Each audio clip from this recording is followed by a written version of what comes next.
सात संगत जी, प्यार से कहिए धन निरंकार जी। आज का टॉपिक तेरी रजा ही मेरी रजा।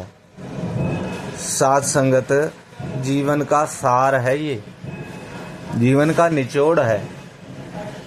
जब संत इस अवस्था में पहुंच जाता है तो वो स्वयं ही प्रभु परमात्मा का रूप बन जाता है, क्योंकि अपने आप को सत्संगत उसने मिटा दिया कि जो तेरी मर्जी है वही मेरी मर्जी है, तेरा भाना मीठा लागे।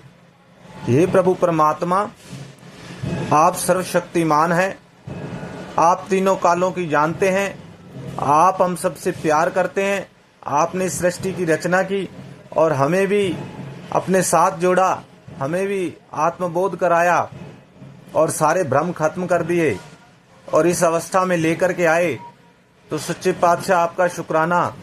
और अब मेरा जो जीवन है ये आप जी के इस रूप में आशीर्वाद मिलने के बाद सब कुछ आपका ऐसे मान करके ये जीवन जीता चला जाऊं, ऐसी सुंदर अरदास प्रार्थना करता है संत महात्मा। जब धीरे धीरे इस अवस्था में पहुंच जाता है, लेकिन प्यारी साध संगत जी, ये अवस्था एकदम से नहीं बनती। इसके लिए तो साध संगत महात्माओं ने कितने कितने बरस तपस्या करी और फिर भी वो इस लेवल पे, इस बात पे नहीं पहुंच पाए, क्योंकि उसका कारण एक था कि माया बड़ी प्रबल है। पता नहीं लगता कि इस वक्त आकर के ये भक्ति के रास्ते में बाधक बन जाती है। लेकिन जो सत्संगत संतों का विश्वास होता है उसके आगे फिर ये माया भी हार जाती है। सत्संगत भागवत के अंदर भी अर्जुन ने जब यही प्रश्न किया कि सच्चे पातशाह, ये माया बड़ी बलवान है, इसका पार पाना मेरी समझ में नहीं आता।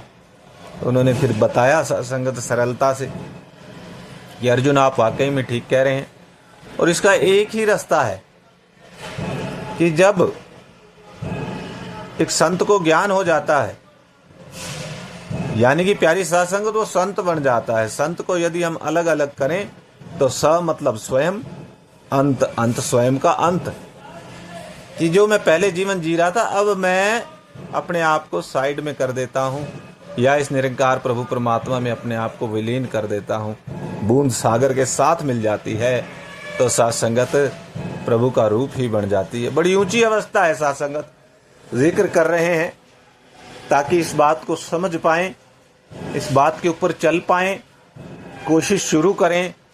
कब तक ये कहते रहेंगे कि मेरा ये शरीर ठीक नहीं, मेरा ये मन ठीक नहीं, मेरे इस धन में कमी आ रही है, मेरे बच्चे मेरी बात नहीं मानते, या और कुछ जितनी भी बातें हैं, कब तक ये, जब तक ये आगे रहेंगी सत्संगत तो फिर कहाँ इस अवस्था तक पहुंच पाएंगे, क्योंकि मेरा ही मेरा है।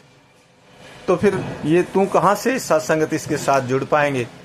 महात्माओं ने बड़े सुंदर ढंग से चेतन भी किया कि जब मैं था तब हरि नाही, अब हरि है मैं नाही।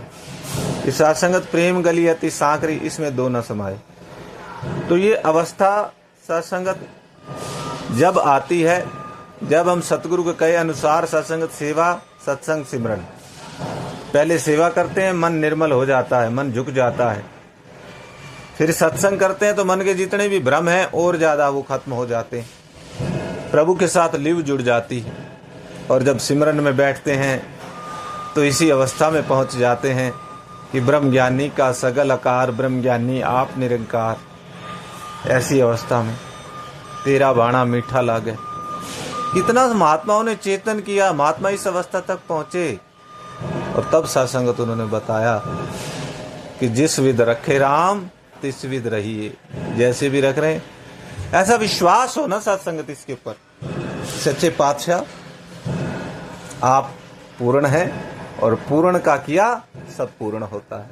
और आप जो करेंगे, आपने आज तक जो किया है बड़ा अच्छा हुआ है, आगे भी आप जो करेंगे वो भी अच्छा होगा। और जो हो रहा है वो आपकी कृपा से, आपकी शरण में आने के बाद वो भी बड़ा अच्छा हो रहा है।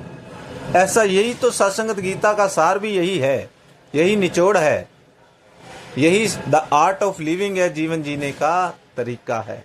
मन कभी परेशान नहीं हो सकता सच, क्योंकि मन मेरा है ही नहीं। जैसे ब्रह्म ज्ञान में सत्संगत पहले ही वचन में ये तन मन धन निरंकार दा है, तो सत्संगत इन अवस्थाओं पर पहुंचना है। निरंतर जिक्र किया जा रहा है, सुना जा रहा है, कदम भी बढ़ाएं और प्रयास करें। इसी के लिए ये मानव जन्म मिला है कि मुक्त होना है अपनी इस मैं से, मेरा ये मेरा वो। इसी से मुक्त करने के लिए ही हुजूर सच्चे पातशाह ने पहले ही प्रण में मुक्त कर दिया। अगर इसके ऊपर चलें, इसको मान लें, जो वादा करा है अपने मुर्शद से उसको निभाना शुरू कर दें, तो मुक्ति तो यहीं से ही रास्ते के में कदम बढ़ते चले जाएंगे। आओ सत्संगत, एक प्रयास करें, एक नया प्रयास करें। आज एक नया दिन मिला है, एक नई कोशिश करें और इस अवस्था पर पहुंच करके मुक्ति की तरफ कदम बढ़ाते चले जाएं। प्यार से कहना, धन निरंकार जी।